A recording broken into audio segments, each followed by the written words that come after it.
Fala pessoal, Maiana Reis passando aqui nesse canal com mais um vídeo pra vocês, mulher. No vídeo de hoje eu quero conversar um pouquinho com vocês sobre as cafetinas.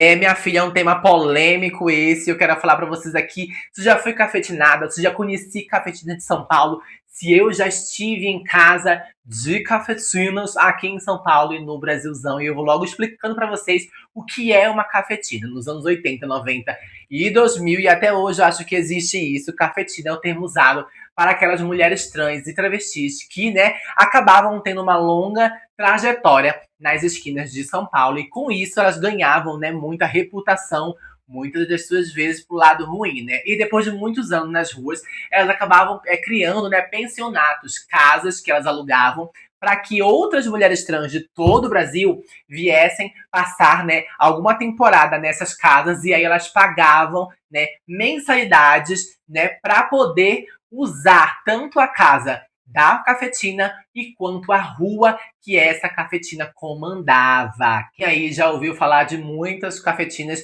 bem conhecidas aqui em São Paulo, como Andréa de Maio, Sueli Corrente lá em Campinas, Cris Negão, que foi um perigo aqui nas esquinas de São Paulo. Eu nunca conheci nenhuma dessas cafetinas em específicos pessoalmente, porém eu sei dessas histórias dessas mulheres, porque eu assisto muito podcasts que falam especificamente sobre esse tipo de tema, Mas o que eu quero trazer pra vocês aqui é se eu já tive alguma experiência, alguma relação, algum tipo de contato com alguma cafetina, e eu vou dizer que sim, mana. No tempo que eu trabalhei nas esquinas de São Paulo, eu tive um pouco de convívio até. Eu fui na casa dela uma vez pro aniversário dela, de uma cafetina chamada Elba. Ou é Elba ou é Alba, não sei direito. E essa cafetina também, pelo que eu sei, ela bombou a Chelsea. Quem conhece a Chelsea aí do canal Chelsea Trans? Sim, eu já falei com ela e ela falou que ela foi bombada, pela Elba ou Elza, não sei direito o nome dela, não lembro direito, mas das vezes em que eu trabalhei na esquina de São Paulo, acontecia de parar um carro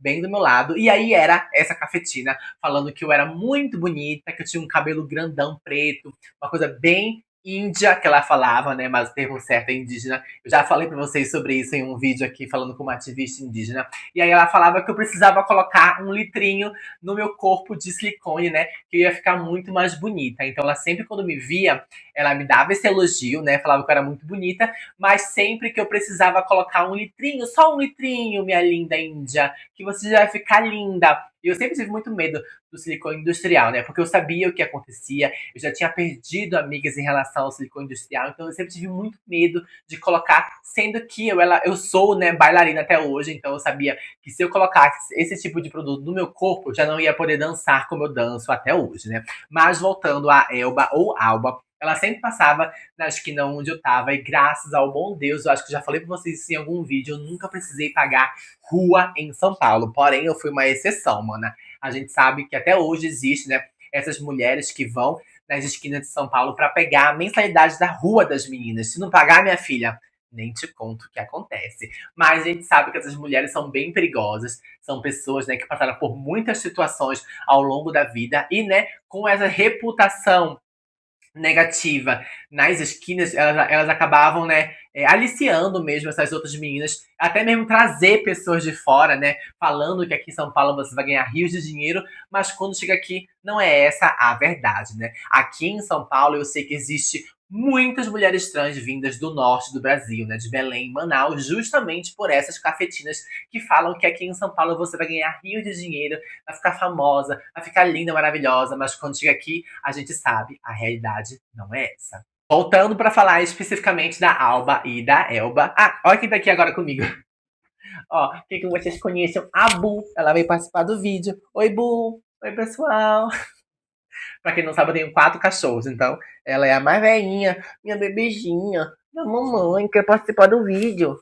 Vamos falar sobre cafetina, pessoal? A gente começou a ter uma pequena amizade ali na rua quando ela passava, e ela sempre me elogiava, Então eu acabava que também elogiava ela um pouco com medo, de acontecer alguma coisa comigo, até que ela me chamou pro aniversário dela, na casa dela uma vez, não sei por que ela me chamou, eu não lembro também como é que eu fui, mas eu fui com uma amiga minha, Manauara, lá, era um apartamento lá no centro de São Paulo, bem pequeno, foi bem legal, conheci outras meninas trans também lá, mas o que eu soube bem depois foi que ela, né, foi fazer uma cirurgia para tirar o silicone do pé dela, né, então pra você ver, ela queria colocar silicone nas meninas, mas o próprio silicone dela já estava rejeitando, né, já estava dando algo negativo no corpo dela. Ela foi tirar do pé dela e acabou, né, que não conseguiu resistir a essa cirurgia e foi embora, né. Então, o contato maior que eu tive com cafetina aqui em São Paulo foi justamente dessa mulher, da Elba ou da Alba, né. A Chelsea também já falou um pouco sobre ela em algum vídeo que eu vi no YouTube dela. Ela era uma pessoa legal, né? Mas a gente sabe que muitas outras cafetinas eram o cão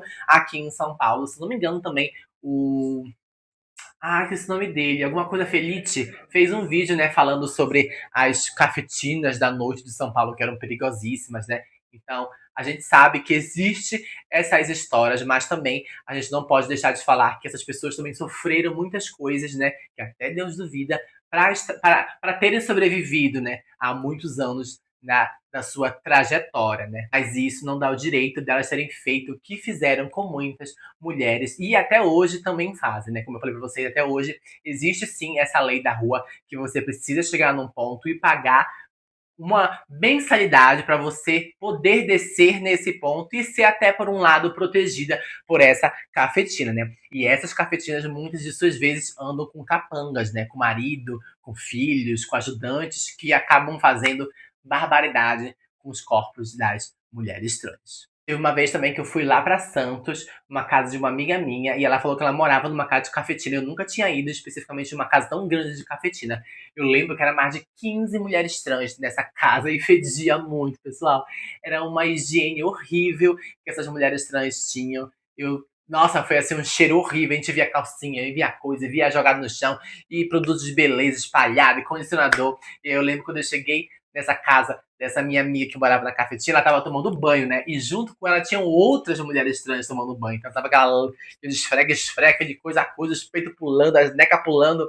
E eu falei, meu Deus, como é que esse povo consegue morar nessa insalubridade que era, né? Então, para você ver como ainda existe hoje casas, né, que acolhem de uma certa forma essas mulheres trans, porém você precisa pagar uma alta quantia, né? E se não pagar, até mesmo a sua família pode ser violentada por essas cafetinas, né, que são horripilantes. Então, é uma história que eu tenho para contar para vocês aqui que eu conheci sim. Se eu não me engano, a Elba ou a Alba foi uma das maiores também cafetinas aqui de São Paulo, porém, graças ao bom Deus, ela sempre me tratou muito bem.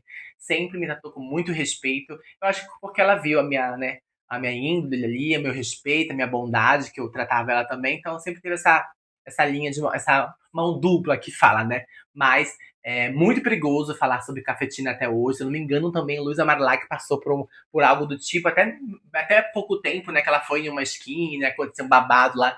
Então, para você ver como até hoje acontece esse tipo de coisa, mas muito cuidado você, minhas manas que estão vindo para São Paulo, de qualquer estado do país, saibam que essas pessoas não são amigas de vocês. Cafetinagem é um crime no Brasil, né? É algo que não pode ocorrer mais, você explorar sexualmente uma pessoa. Então você, minha mana trans, que está iniciando agora, que está se envolvendo nesse mundo da prostituição, tome muito cuidado. Sempre tente ir só você mesmo, por você mesmo, né? Nunca se envolva com outras pessoas, claro. Sempre tente fazer, né, a boa vizinhança ali, mas nunca se envolva com esse tipo de pessoa, porque é um perigo.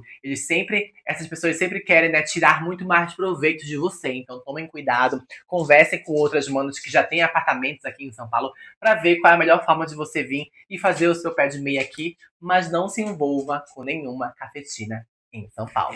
Mulher, é um tema polêmico, né? Mas me conta aqui nos comentários se você, uma mana trans, já se envolveu com uma cafetina, já conheceu as cafetinas babadeiras dos anos 70 e 80 aqui em São Paulo, como a Sueli Corrente, que era lá de Campinas, como a Cris Negão também, que era daqui, Andréa de Maio. Já conheceu elas?